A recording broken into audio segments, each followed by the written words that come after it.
안녕하세요. 30대 여성입니다. 저는 한 번 이혼하고 재혼을 했어요. 이번에 재혼하는 과정에서 아주 기가 막힌 경험을 해 들려드리고자 합니다. 세상엔 참 다양하게 정신나간 사람들이 존재하는 것 같아요. 그런 사람들은 어떻게 그리 남의 인생 갉아먹는 걸 좋아하는지 모르겠어요. 낯짝들도 참 두껍네요. 그런 갑갑한 사람을 하나도 아니고 둘을 만났던 제 사연 한번 듣고 가세요.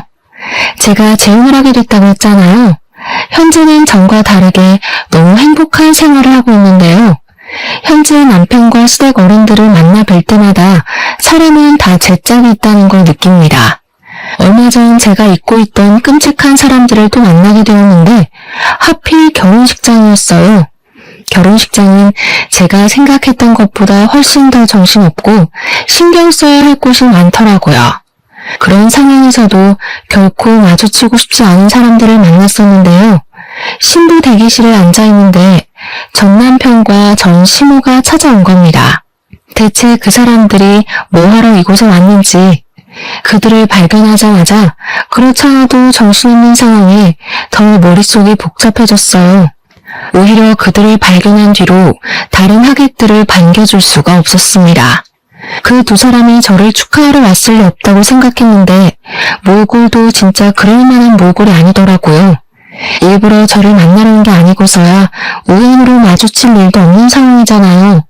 게다가 제가 그 사람들을 한참 신경 쓰고 있는 순간 시모랑 눈도 마주쳤습니다. 그때부터 시모가 제게 집중해서 찾아왔는데요. 누가 봐도 꼬락서니가 말이 아니니까 다른 하객들까지 당황해서 우리 사이를 힐끔거리기 시작했어요. 저도 괜히 제 결혼식보다 상대 배우자에게 피해가 갈까봐 순간적으로 예민해졌습니다. 제 앞으로 냉큼 다가온 전 시모를 차갑게 바라봤어요. 감히 우리 아들을 버리고 재혼을 해? 우리 집이 망한 게 다 누구 탓인데 사람 인생 망쳐놓고 너만 쏙 빠져나갈 줄 알았냐? 너도 오늘 이 자리에서 인생 바닥 한번 쳐봐라. 그때 시모가 제 머리채를 잡으려고 했습니다. 그러나 시모가 신부 대기실을 들어서기 전에 행색을 수상하게 여긴 사람들이 직원들에게 이 사실을 미리 말했었나 봐요. 그래서 직원들이 시모랑 전 남편을 주시하고 있었던 것 같아요. 시모가 제게 손을 대기 전에 다행히 직원들이 들이닥쳐서 시모를 말려주었습니다. 내가 왜 이렇게 망가졌는지 알면 당신들 나한테 이렇게 못해. 젊은 사람들이 상황을 똑바로 확인할 줄 알아야지. 당신들 엄마 일이라고 생각해봐. 당신들 엄마가 억울한 입장이라고 해도 이렇게 나올 거야? 시모가 몸부림을 치며 고함을 지르자 전 남편까지 시모를 뜯어말리기 시작했는데요. 아무래도 이 소란을 무시하기엔 무리였습니다. 남편까지 달려오고 말았어요. 이런 모습을 보이게 돼서 얼마나 창피했는지 모릅니다. 전 남편이랑 전 시모가 저 때문에 집안 망했다는 소리를 하면서 하소연을 했는데 그게 사실이었다면 제가 이렇게 사연을 쓰지도 않았겠죠. 까지 반성 못하고 저렇게 나대는 꼴이 뇌리에 너무 크게 남아있어서 소문이라도 내고 싶네요. 불과 작년까지의 일이었습니다. 전 남편과 긴 결혼 생활을 한 건 아니었어요. 1년 좀 넘게 지내다가 못 참고 이혼을 하게 된 건데요. 이혼이 오직 하나의 이유만으로 결정짓는 사람들은 없을 겁니다. 저도 그 사람들한테 쌓인 게 많았는데 그게 터져서 이혼을 한 거거든요. 기억나는 대로 말씀드려보자면 신혼여행 때가 바로 생각나네요. 결혼식하고 신혼여행 다닐 때만 해도 별다른 문제는 없었어요. 근데 신혼여행 갔다가 귀국하는 길에 면세점에서 시모 선물로 화장품 산 게 화근의 시작이 되었습니다. 선물 사갔다가 욕 들어먹었어요. 물론 받는 사람의 입장도 생각해서 선물을 하는 게 맞겠죠. 제가 시모의 취향을 모르고 정말 엉뚱한 물건을 샀다면 저도 욕먹을 만했다고 이해할 수 있습니다. 그러나 제가 사간 건 일단 대중적인 제품이었고 그리 가볍지도 무겁지도 않은 금액대였어요. 그저 빈손으로 시댁을 방문하기 좀 그래서 여행 다녀오는 김에 선물을 샀던 겁니다. 그런데 제가 시모한테 처음 들은 말이 뭔 줄 아시나요? 화장품? 너는 왜 물어보지도 않고 쓸데없이 돈을 쓴 거니? 센스 있는 며느리들은 시모 체면 세워준다고 명품 하나 해준다던데. 돈 많이 번다고 해서 득종보나 했더니 씀씀이가 가난하기 짝이 없구나. 저를 타박하시더라고요. 선물도 보는 사람 앞에서 뜯어보는 것까진 괜찮지만 그 선물을 대하는 표정이랑 태도가 너무 꿀선이었어요. 그날 처음으로 시모의 욕망 그득한 모습을 보았던 거예요. 그걸 보고 아차 싶었지만 저는 이미 신혼여행을 다녀온 새댁의 처지였습니다. 아무리 선물이 마음에 안 들어도 사온 사람 생각해서 제 앞에선 조심해줘야 하는 거 아닌가요? 나이 많다고 어린 사람 앞에서 예의 안 차리는 건 옛날 방식 아닙니까? 그 와중에 남편은 눈치 없이 자기 엄마 기분 상할 것만 생각하더라고요. 너무 뭐라 하지 마. 그래도 엄마한테 잘 보이고 싶어서 신중하게 고른 건데. 다음에 명품백이라도 사주겠지. 엄마 말대로 며느리가 진짜 돈 잘 벌잖아. 제가 평범한 회사원이지만 연차가 높아서 연봉도 좀 높습니다. 공무원 아니고 사기업에서 근무하고 있었어요. 남편이랑 당연히 서로 연봉 밝히고 결혼했습니다. 제 연봉 때문에 시모가 결혼 인사하던 제게 그렇게 잘해줬던 걸로 기억해요. 제가 자기한테 돈을 많이 쓸 거라고 생각했나 봐요. 아무튼 전 그날 이후로 시모한테 감정이 꽤 상해버렸습니다. 그렇게 무례하고 이중적인 사람은 처음 봤거든요. 남편한테 시모 행동에 대해 얘기를 해도 남편은 전혀 심각하게 받아들이지 않았어요. 오히려 제가 시모 마음을 이해 못해줘서 은근 속 좁은 사람 취급을 하더라고요. 처음이니까 남편의 말에 어쩔 수 없이 납득을 해줬습니다. 하지만 그 납득도 얼마 못 가 빠르게 거둬졌는데요. 도무지 제가 이해할 수 없는 일이 일어난 겁니다. 시댁에는 시모가 한 명 있는데요. 시모가 신혼여행 다녀와서 식구들 선물로 초콜릿을 사왔거든요. 근데 자기 딸내미라 그런지 초콜릿 하나에도 엄청 감동을 하면서 기특하게 여겨주더라고요. 그렇다고 제가 무슨 말을 한 건 아니었습니다. 그저 초콜릿을 받아서 바로 가방에 넣었을 뿐이었어요. 그런데 그걸 서운하다고 하면서 시모가 은근 저를 흘겨보더라고요. 너 지금 우리 애가 초콜릿 사왔다고 무시하는 거냐? 쓰지도 못할 화장품 사와서 처박아둘 바엔 언제든지 먹을 수나 있는 초콜릿이 낫지. 그게 뭐 불만이라고 뜯어보지도 않고 가방에 쑤셔넣어. 초콜릿인 거 이미 다 알고 있는데 굳이 뭐하러 여러 개를 뜯어요. 남편이 뜯어놓은 거 한 입 먹으면 되는걸. 그리고 제가 드린 선물이 마음에 안 드시는 거 알겠는데 대체 언제까지 언급하실 거예요? 어머님이야말로 저 무시하는 거 아니세요? 어머머, 얘 말하는 꼬락서니 봐라. 뭐라고? 시간 지나면 눈치 좀 생길 줄 알았더니 완전 막 나가네. 며느리는 시댁 사람 비위 잘 맞춰야 되는 거 모르니? 네, 맞아요. 제가 눈치가 없어요. 초콜릿 좋아하시는 거 미리 알았으면 초콜릿으로 사올 걸 그랬네요. 걱정 마세요. 어머님 생신 때 브랜드 있는 명품 초콜릿으로 선물 드릴게요. 이러면 비위 좀 맞추는 격이죠? 시모는 자기 딸한테 받은 초콜릿 때문에 제게 더 심한 욕을 하지도 못했습니다. 초콜릿을 들고서 저를 향해 눈을 부릅뜨고 있는데 보기만 해도 속이 시끄러워 보이더군요. 그 난리가 있고 한 달 뒤가 시모 생신이었는데 저는 정말 시모가 산 초콜릿보다 더 고가 제품을 구매해 선물로 드렸어요. 그때 전 시모가 없었을 때라서 시모가 솔직하게 자기 감정을 표출하더라고요. 제가 사준 초콜릿을 제게 던져버리며 자리에서 벌떡 일어나셨어요. 네가 사람을 아주 제대로 놀리는구나. 나한테 복수라도 하는 거냐? 어디서 이딴 게 굴러들어온 거야? 돈도 있는 사람이 더 한다더니 그래봤자 재벌도 아니면서 어지간히 몸살인다.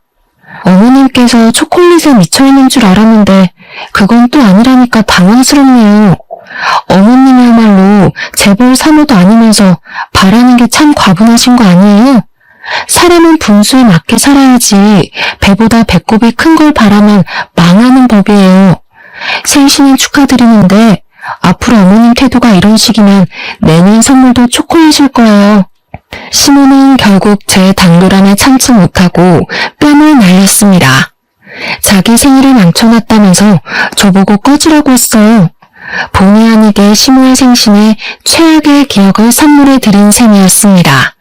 거기서 저는 시키는 대로 시모한테 인사하고 나왔는데 남편은 저를 따라 나오지 않았어요. 저랑 시모랑 신경전 벌이는 걸 보고 제가 처맞는 걸 보면서도 남편은 시모 기분 맞추기 급급했습니다. 나중에 귀가한 남편한테 그 부분이 서운했다고 말했더니 남편의 변명은 이러했어요. 겉으로 엄마 편을 들어야 당신이 나중에 편해지지. 내 속마음대로 당신 편만 들어봐라. 그 화살이 다 누구한테 가겠어?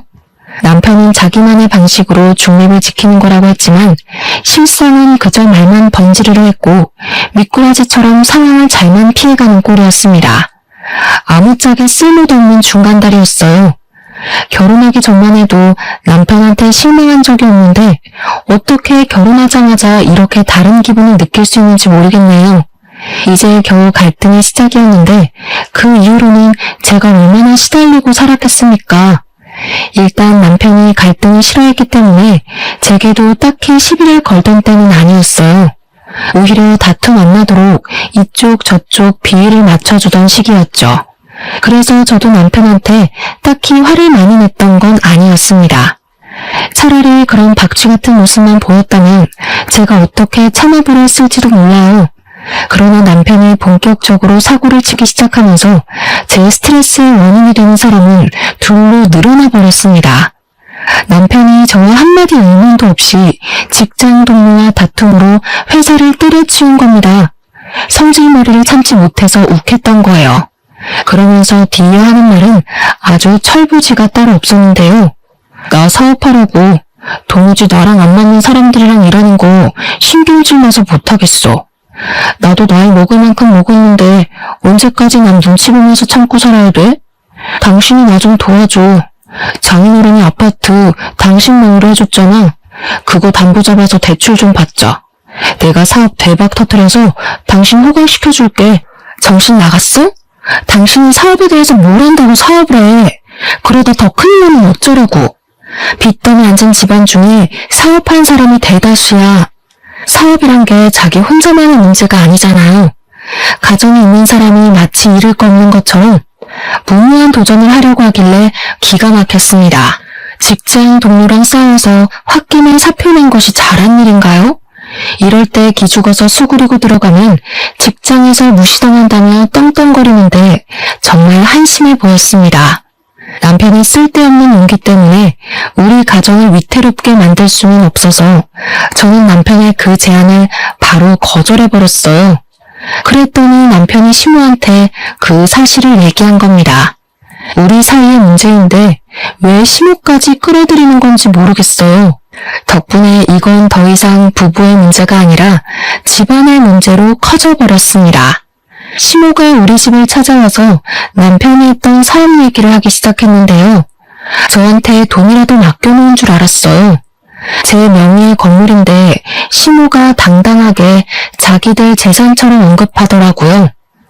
우리 아들이 원하는 대로 다 해주는 게 좋을 텐데 네가 사업에 대해서 뭘 아니? 어차피 우리 아들 잘 되면 너한테도 좋은 거 아니야? 대체 무슨 근거로 미쳐놓는 자기 아들의 사업을 지지하고 있는 건지 이해가 안 되었어요. 사업에 대해서 모르는 건 시모뿐만 아니라 남편도 마찬가지였거든요.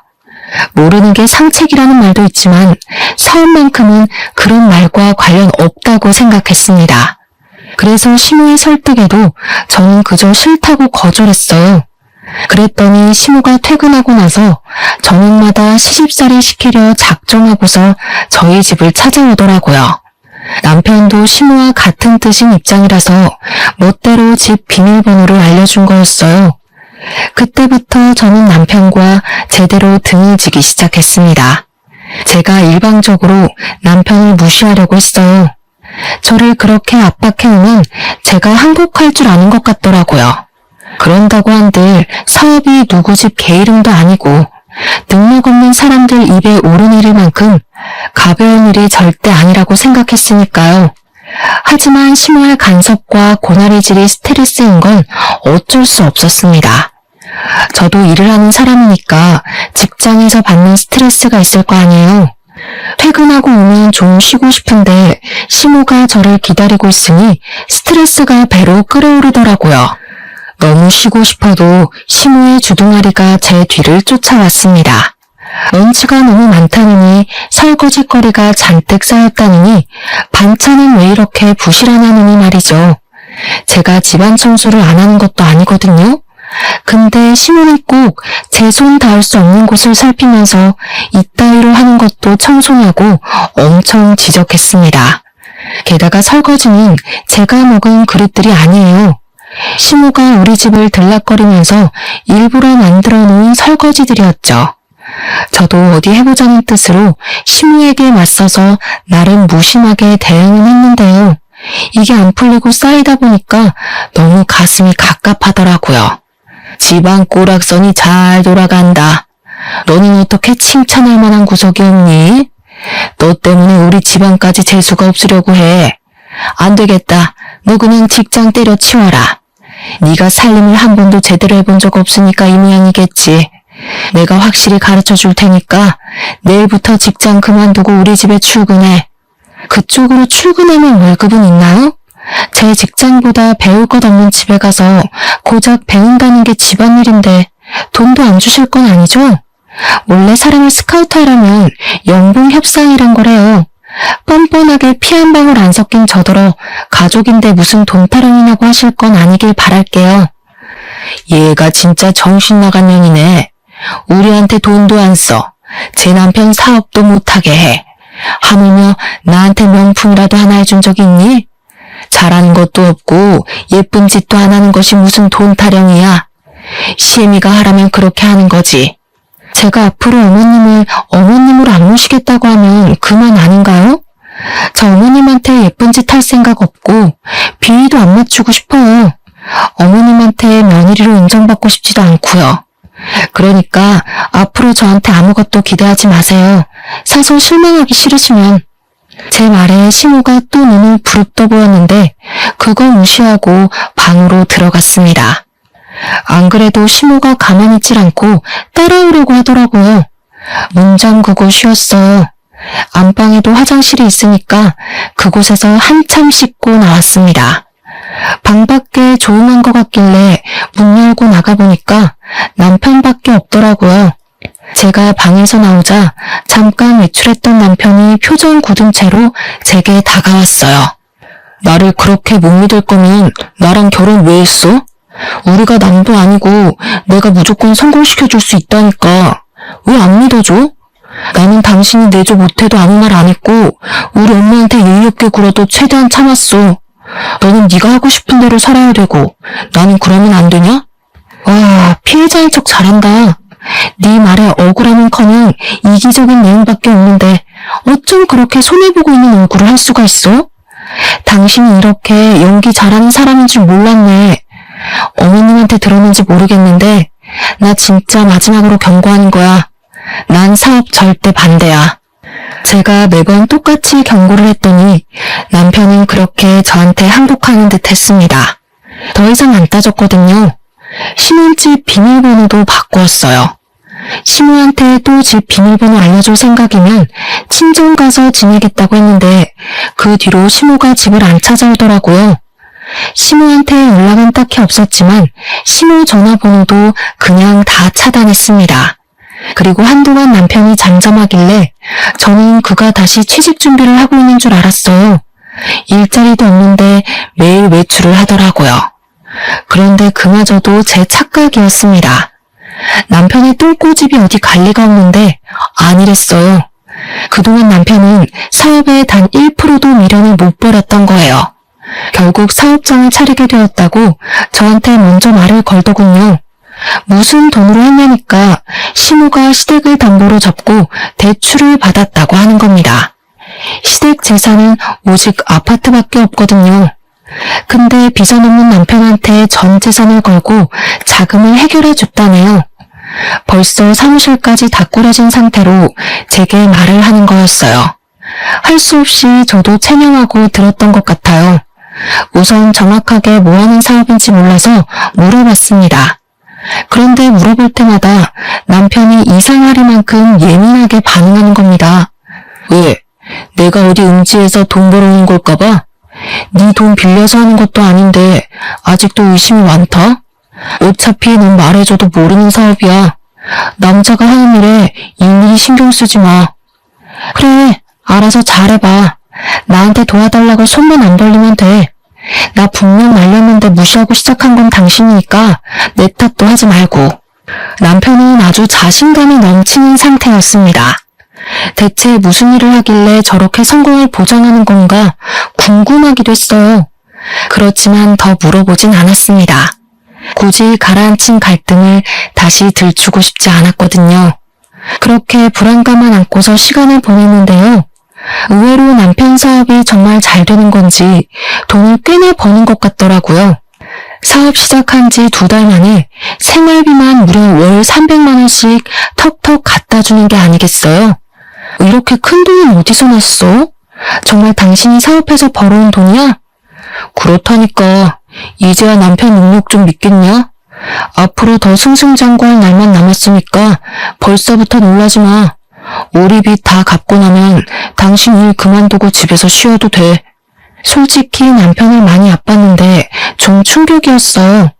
정말 사업이 더 잘 맞는 사람이었나 싶었고 그동안 사업을 말렸던 제가 잘못 판단했던 거라 생각하기까지 했어요.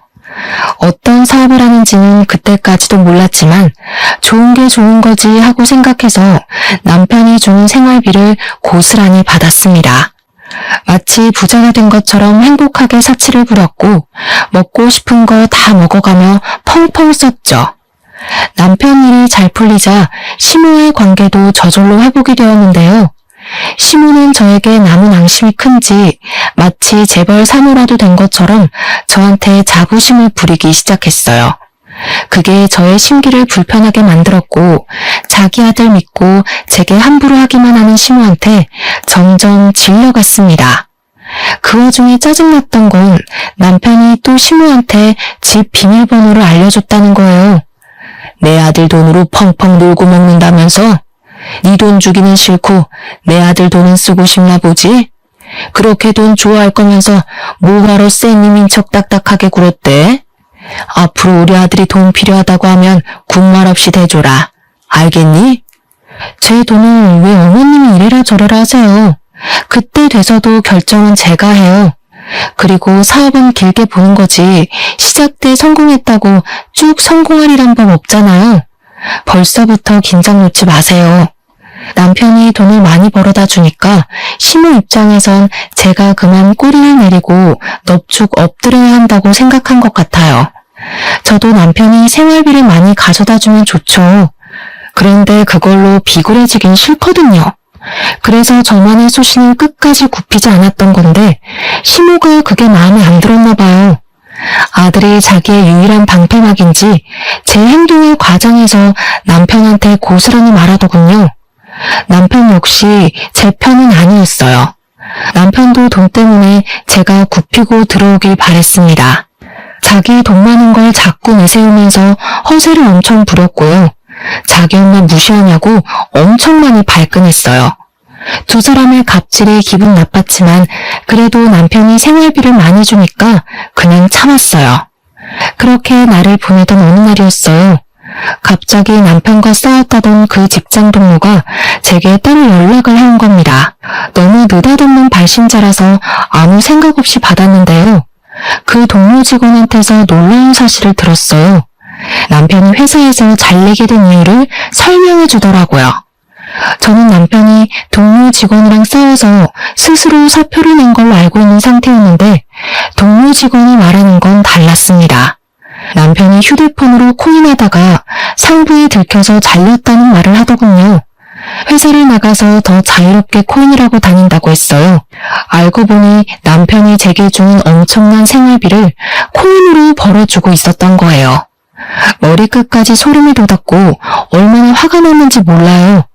너무 큰 배신감이 느껴졌지만 일단 남편에게 티는 안 냈습니다. 불같은 성격의 남편이 무슨 짓을 더 할지 모르니까요. 이걸 어느 타이밍에 어떻게 밝히는 것이 좋을까 생각만 하며 며칠을 보낼 때였습니다. 어느 한날 갑자기 남편이 사업자금이 더 필요할 것 같다며 제게 2억을 요구하더라고요. 원래 더 큰 성장을 하려면 사업장을 넓혀야 되는 법이야. 지금 내 사업 한참 잘 되고 있고 더 잘 될 수 있는데 자금이 부족해서 발전이 안 돼. 그러니까 당신이 좀 보태줘. 당신도 내 능력 직접 확인했잖아. 앞으로 생활비 300만 원보다 더 갖다 줄 수도 있어. 그 말을 나보고 믿으라고. 망해서 2억이 필요한 건 아니고 내가 분명 나한테 손 벌릴 생각하지 말라고 했지. 잘 되고 있든 말든 네가 벌인 일이니까 네 알아서 해결해. 아무래도 남편이 코인 때문에 돈을 잃은 것 같았습니다. 동료 직원한테 그 말을 안 들었다면 빌려달라는 남편의 말에 응했을 수도 있어요. 실제 남편의 사업이 잘 되고 있는 줄 착각했을 테니까요. 하지만 제가 남편의 숨겨진 비밀을 알고 있잖아요. 제 돈까지 다 날려버릴 게 안 봐도 뻔한데 어떻게 주겠습니까? 이 사람들은 왜 돌아가면서 제 돈을 그렇게 탐내는 건지 모르겠는데 제가 남편의 자금 사정을 또 모른 척하자 또 시모가 저를 찾아왔습니다. 이번엔 집에 들어서자마자 들고 있는 가방으로 제 머리통을 후려치시더라고요. 내가 너처럼 말 안 통하는 인간은 처음 본다. 우리 아들이 그동안 벌어다 준 돈이 얼만데 생각 없이 받아 처먹을 때는 좋아 죽더니 도와달라고 하니까 또 내 아들을 무시해? 도와주기 싫으면 내 아들이 준 돈 다 토해내. 누가 들으면 그 많은 생활비 저 혼자 쓴 줄 알겠어요. 맞벌이 하는 입장에서 그 돈으로 남편 맛있는 거 해먹이는데 거의 다 썼거든요.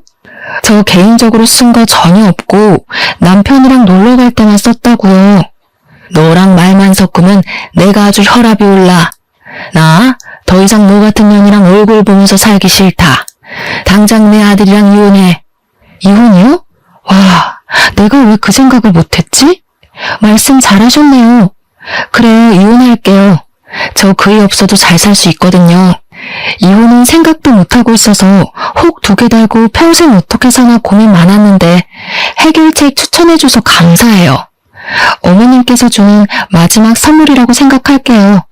시모는 제가 이혼이란 말에 항복이라도 할 줄 알았는지 어김없이 당황하는 모습을 보였어요.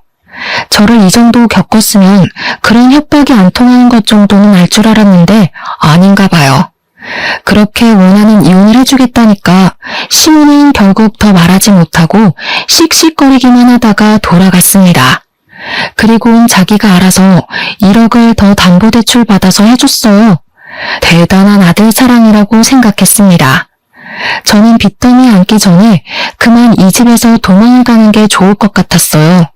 그래서 남편이 시모한테 이혼 얘기 전해 듣고 왔길래 번복 없이 미리 준비한 합의서를 건네주었습니다. 그래, 잘 됐네. 나도 나 이해해주는 돈 많은 여자 만나서 재혼할 거야. 나중에 나 놓친 거 땅을 치면 후회하게 될 거다. 남편의 원망을 기분 좋게 들어준 저는 그대로 깔끔하게 합의 이혼을 하였습니다. 제가 정말 아쉬운 것도 없고 싫은 소리도 안 하니까 남편은 그게 더 얄미워 보였나 보더라고요. 갑자기 저한테 바람만 내는 소리를 하대요? 생각하는 것도 딱 네 수준이다. 뭐라도 소송하고 싶어서 그러는 거면 한번 돈 들여서 뒷조사를 보던가. 어차피 헛다리일 텐데 굳이 소송비 날리지 말고 지금이라도 아끼는 게 좋지 않겠어? 제 말은 전 남편도 인정하는 부분이었습니다. 저를 따로 소송할 생각은 없어 보였어요. 아무튼 저는 그제야 지긋지긋한 돈 타령에서 벗어날 수 있었습니다. 생각보다 깔끔한 이혼이어서 만족스러웠어요. 이혼을 하는 순간에도 시모는 얼굴을 비추지 않았는데요. 아무래도 자존심 때문에 제게 인사 따위 하고 싶지 않았나 봐요. 끝까지 며느리로 인정 안 한 거나 마찬가지겠죠. 그러거나 말거나 어떻게 생각하든 더 이상 제 삶에 그들을 끼워넣고 싶지 않았어요. 이제 다시 솔로의 삶을 얻었으니 행복할 일만 만들고 싶었습니다. 제가 이전부터 세계 일주하는 게 꿈이었는데 생각도 정리할 겸 시기가 딱 적당한 것 같더라고요. 그래서 이혼하자마자 가장 먼저 시행한 것이 바로 여행 티켓부터 끊는 거였어요. 시간이랑 경비 때문에 세계 일주까진 못하고 아쉬웠건만 돌았습니다. 세상 사는 게 이렇게 재밌고 행복하다는 걸 그때 처음 느꼈어요. 한국으로 돌아올 때쯤엔 막대 먹은 두 모자는 이미 제 머릿속에서 지워진 상태였습니다. 한국 와서도 저의 행복한 시간은 쭉 이어졌어요. 늘 배우고 싶었지만 마음이 품고만 있던 수영도 정기권을 끊었고요. 퇴근하고 집에 가면 영화 한 편 보면서 행복함을 느꼈습니다. 이혼만이 제가 사는 길이었는지 좋은 일은 끊임없이 이어졌어요. 저 이혼하고 얼마인가 승진도 했잖아요. 어쩜 이렇게 행운만 따르는지 모르겠어요. 제가 결혼한다고 직장 그만뒀으면 어쩔 뻔했습니까? 행복한 시간이 길어질수록 과거의 상처는 더 빨리 잊혀갔는데요. 어느 날 직장에서 제휴맺은 리조트에 할인가로 갈 수 있다는 공고가 올라왔어요. 휴양지를 좋아했던 저는 당장 신청했습니다. 혼자 놀러가서 그동안 배웠던 수영 연습도 했었어요. 그런데 그곳에서 그만 사고가 나버린 겁니다. 수영하다가 쥐가 내려서 그대로 물속에 빠져버렸어요. 물에서 쥐가 나면 왜 큰일 난다고 하는지 그때 강하게 느꼈습니다. 제가 아무래도 앞으로의 운을 그날 다 쓴 게 아닌가 싶은데요. 제가 빠진 순간 저 혼자 있었던 게 아닌지 어떤 남자가 저를 바로 구해주었어요. 그런데 거기서 끝난 게 아니라 그 남자와 의외의 인연이 돼서 통성만을 하게 되었습니다. 대화를 하다 보니 알게 된 건데 그 남자는 한 회사에 사장을 하고 있는 사람이었어요. 아빠한테 회사를 물려받은 지 2년이 되었다고 하더라고요. 저랑 또래였는데 벌써 어느 자리에서 큰일을 하고 있다니까 존경스러웠습니다. 그 뒤로 여행하는 동안 그 남자와 연락을 많이 했어요. 솔직히 그 남자가 무슨 마음으로 그러는지 알겠더라고요. 그의 마음이 좀 부담스러웠는데 그건 지난날의 상처가 떠올랐기 때문이었어요. 두 번 다시 남자를 사귀고 싶지 않았거든요. 혼자가 편하다는 걸 알았고 결혼은 제게 아무짝에 쓸모없는 문화라는 것도 알았으니까요. 그래서 제 마음을 솔직하게 말씀드렸어요. 하지만 그 리조트 남자분이 쉽게 물러나질 않더라고요. 자신이 은인이라는 이유로 계속 밥 한 끼 하자며 연락을 지속했습니다. 원래 은인이랑은 평생 가야 하는 거라는 농담까지 하면서요. 저보고 친구로만 지내도 좋으니까 연락만 하자길래 할 수 없이 만남을 이어갔죠. 그렇게 마지못해 연락하다가 마음이 움직여서 연애까지 하게 된 겁니다. 사귀기까지 한 2년은 걸렸어요. 그동안 기다려준 남자에게 감동한 부분도 있어서 마음이 움직였던 것 같네요. 그분은 제가 이혼한 여자라고 해도 개의치 않아 하더라고요. 그것도 좀 신기하긴 했어요. 그리고 그 남자도 한 번 갔다가 온 남자라고 했습니다. 전처가 우부증이어서 이혼했다고 하더라고요. 차라리 잘 됐다고 생각했어요. 저만 이혼의 입장이면 남자한테 너무 미안할 것 같았거든요. 서로 이혼의 상처를 보듬어줄 수 있으니까 제 마음이 더 열렸던 것 같습니다. 그렇게 연애 2년 만에 갑자기 이 남자와는 진짜 잘 살 수 있겠다는 마음이 들었어요. 정말 위험하게도 결혼의 감정이 들었다는 거죠. 취미생활도 비슷했고 제가 뭘 하든 전부 이해를 해주니까 한 번도 느껴본 적 없는 다정함을 많이 느꼈습니다. 그 남자 옆에 있으면 마음이 저절로 따뜻해졌어요.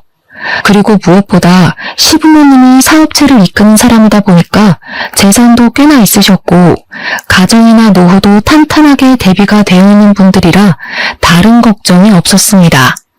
그걸 남자가 더 많이 어필해줬어요. 저한테 아무것도 하지 말고 몸만 오라고 하더라고요. 손에 물 한 방울 안 묻히게 한다는 약속은 못하겠지만 2번이나 같은 상처 받게 하는 일은 절대 없을 거라고 약속까지 해주었습니다. 시집와서 알콩달콩 살아보자는 남자의 말에 저는 끝내 재혼을 결심했어요. 생명의 은인이 제 남편이 된 거죠. 그리고 결혼을 준비하는 과정에 축복이 찾아왔는데요. 제가 임신까지 하게 된 겁니다. 그렇잖아도 재혼으로 축하받고 있었는데 완전 겹경사였어요. 무엇보다 시부모님이 가장 크게 축하해 주셨습니다. 저보고 고생했다면서 외제차를 한 대 뽑아주는 거 아니겠어요? 너무 과분한 선물이라 괜찮다고 말렸지만 시모가 제 두 손을 꼭 잡으면서 자기 아들이 이렇게까지 많이 웃는 건 처음 봤다고 저보고 은인이나 다름없다고 하더라고요. 남편이 이혼하고서 몸도 마음도 많이 상했었나 봅니다. 시모가 남편 걱정으로 두 발 뻗고 잔 적이 없다고 했어요. 저를 만나고부터 남편한테서 다시 화색이 돋았는데 시모한테는 그게 그렇게 세상을 다 가진 것 마냥 고마웠다고 하네요.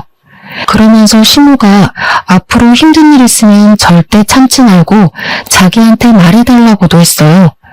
이혼녀란 저의 꼬리표가 보기 싫을 수도 있을 텐데 시모는 그런 소리 한 번도 하지 않았고 그저 저만 보면 예쁘다는 소리만 남발하셨습니다. 결혼이 두 번째인데도 그런 관심은 처음 받아서 당황스럽다가도 행복했어요.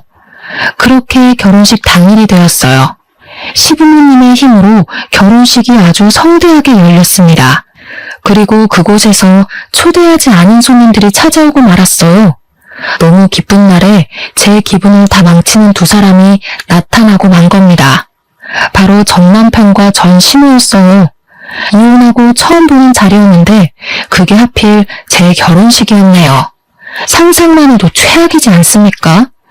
아무튼 멀찍이 있는 그들을 먼저 발견한 저는 처음부터 아닌 체를 하지 않았어요. 일단 전 남편이랑 전 시모의 몰골이 누추한 게 옷도 꽤 제재했어요. 어디 며칠간 노숙한 것 같은 꼬락선이라서 좀 놀랐습니다. 딱 보니까 전 시모가 뒤늦게 전 남편한테 투자한 전 재산마저도 날린 것 같은 모습이었어요. 그렇게 그들을 몰래 쳐다보다가 전 시모가 저랑 눈이 딱 마주쳤을 때 신부 대기실로 쳐들어온 겁니다. 앞서 말씀드렸던 것처럼 시모는 저 때문에 인생 망했다고 제 손에 들린 부케를 내던지며 말을 했죠. 결국 전 남편과 재혼할 남편까지 신부 대기실로 다 모이는 상황이 발생했어요. 남편에게 이 꼴을 안 보이고 싶었는데 얼마나 수치스러웠는지 모릅니다. 남편은 제게 왜 그러냐고 이 사람들이랑 무슨 사이냐고 묻길래 저 솔직히 말해줬습니다. 내 전 남편과 전 시모라고 말이죠. 그러니까 제 사정을 다 아는 남편의 인상이 세게 구겨지더라고요. 남편이 전 남편한테 한마디 하려고 했는데 그 순간 아무 말도 못하고 다시 입을 닫아버렸습니다. 남편은 전 남편이 아닌 전 시모를 한참 보면서 무언가를 떠올리는 표정을 하였어요. 그러다가 생각하려던 게 떠올랐는지 남편이 저한테 귓속말을 하더라고요. 우리 회사 화장실 청소하시던 아주머니 같은데 내가 이력서 보고 뽑았던 기억이 있어. 남편 얘기를 듣자마자 말도 안 되는 소리라고 생각했어요. 남편이 다른 사람이랑 착각한 게 아닌가 싶었습니다. 왜냐하면 전 시모는 허리가 안 좋다며 집에서 쉬기만 하는 사람이었거든요. 절대 나가서 굳은 일을 할 위인이 못 됩니다. 전 남편이 일자리 잘려서 생활비랑 용돈이 없을 때도 절대 바깥일을 안 했던 사람이었어요. 그런데 청소라니 당연히 남편이 착각했다고 생각했죠. 하지만 전 시모 반응은 좀 눈길이 갔습니다. 눈에 띄게 남편을 모른 체하려고 하더라고요. 그때 남편이 제게 귓속말로 쐐기 박는 소리를 했는데요. 아니야, 맞네. 아들이 코인으로 쫄딱 망해서 노숙하고 있다고 제발 도와달라 그랬었어. 담보대출을 많이 해서 집을 잃었다고. 얼마나 사정했는데 그때 저 아줌마 보면서 참 불쌍한 인생이라 생각했었다고. 남편의 말이 맞았어요. 역시 그 두 사람은 코인 때문에 재산을 날려서 알거지가 된 거였습니다. 도무지 방도가 없던 전 시모가 결국 자기 고집을 꺾고 일자리를 구했나 봐요. 나이 70살 먹었어도 돈이란 건 죽을 때까지 없어선 안 되잖아요. 허리도 안 좋은 전 시모는 어쩔 수 없이 아들 대신 생활비를 벌고 있는 사정이었던 거예요. 그게 하필 남편의 회사라는 것이 정말 기상천외한 일이었습니다. 저랑 남편이 계속 속닥거리자 전 시모가 뿔이 났는지 제게 또 한 번 소리쳤는데요. 남편이 제 앞을 든든하게 막아주고 있어서 무섭진 않았습니다. 우리 아들은 피눈물 흘리는데 넌 아주 낯빛이 좋다. 어디서 남자 하나 후려서 인생 펴볼 작정인가 보지? 내가 내 아들 인생 망치면 행복하도록 가만둘 것 같니? 넌 잘못 걸렸어. 내가 뭔 짓을 해서든 네 인생도 우리 아들처럼 만들어줄 거야. 왜 남 탓이세요? 그쪽 아들 그렇게 된 건 그쪽 탓이잖아요. 그쪽이 돈에 미쳐가지고 되지도 않은 사업하겠다는 아들한테 투자만 안 했어도 노숙 신세는 안 됐을 거 아닌가요? 그래, 말 잘했다. 너 우리 아들 코인인가 뭔가 하는 거 알았던 거지? 그래서 우리한테 복수하려고 몰래 쏙 빠져나갔냐? 미리 알았으면 뜯어말릴 생각을 해야지 어떻게 홀라당 집까지 팔아먹게 만들 수가 있어? 부부였으면 그 정도 책임은 같이 져야 되는 거 아니니? 잘 되면 내 탓, 안 되면 남 탓하는 건 여전하시네요. 그래서 제가 하지 말라고 말렸던 거 기억 안 나세요? 그때도 사람 하나 잡아먹을 것처럼 돈 달라고 소리 지르더니 된통 당해보니까 대체 왜 그랬을까 싶어요? 저 복수한 거 맞아요. 하도 모자가 말귀를 못 알아듣고 허황된 꿈에 미쳐있길래 제발 정신 차리라고 현실 좀 경험하게 해줬을 뿐이에요. 대신 앞으로는 사업 안 할 거잖아요. 좋은 경험 배운다고 생각하세요. 그때 전시모가 바닥에 떨어져 있는 부케를 냉큼 줍더니 저한테 던졌습니다. 그걸 남편이 막아주지 않았다면 얼굴을 맞았을 거예요. 남편은 날라온 부케를 붙잡고서 전시모한테 성큼 다가갔어요. 그리고는 제게 귓속말로 얘기했던 사실에 대해 물었습니다. 청소 아주머니 맞죠? 저 모르겠어요? 아줌마가 하도 무릎 꿇고 빌길래 제가 취직시켜준다고 했잖아요. 평생 은인으로 모시겠다고 하더니 은인 얼굴도 못 외우고 은인 결혼식 망치러 온 거예요? 뭐? 이 사람은 무슨 소리를 하는 거야? 저런 년 인성 하나 못 알아보는 사람을 은인으로 둔 적 없거든요. 그럼 확인시켜 드릴게요. 오늘부로 해고니까 이제 출근 안 하셔도 돼요. 근로법에 신고해도 소용없어요. 그동안 같이 일하신 분들이 아줌마 일 더럽게 못하고 지각을 밥 먹듯이 한다고 하소연 많이 하더라고요. 근로자가 문제는 노동협회에서도 사장들 손들어주는 거 알죠? 그제야 전 시모의 얼굴이 새빨개지더니 안절부절 못했습니다. 남편한테 싹싹 빌고 싶은데 제가 있어서 체면을 차리는 것 같았어요. 결국 한마디도 못하고 전 남편을 데리고 도망가 버리는 거 아니겠습니까? 자기도 쪽팔린 줄은 아닌가 봐요. 그 초라한 뒷모습을 보는데 제가 미처 해결하지 못했던 채증이 이번에 싹 내려가 버렸네요. 그날의 그 모습을 마지막으로 더 이상 둘을 만난 기억은 없습니다. 남편 말로는 전 시모가 알아서 회사를 그만뒀다고 하더라고요. 역시나 제게는 자존심을 굽히고 싶지 않나 봅니다. 생계가 어려운 와중에 체면이나 생각하다니 아직도 정신 못 차린 게 분명하네요. 아무튼 저는 남편의 제안으로 휴직을 일찍 내고 집에서 쉬고 있는 중이에요. 남편이 계속 몸이 힘들면 일 그만둬도 된다고 하고 싶은 일 하면서 지낼 수 있게 작은 가게도 차려준다는데 남편한테 그런 부담은 주기 싫어서 여전히 거절 중입니다. 어쨌든 제 인생의 원인을 도려내니까 이렇게 행복할 수가 없어요. 역시 사람은 저마다 짝이 있는 것 같습니다. 다들 함께하는 사람이 꼭 영혼의 짝이길 바래요. 그럼 이만 끝내겠습니다. 감사합니다.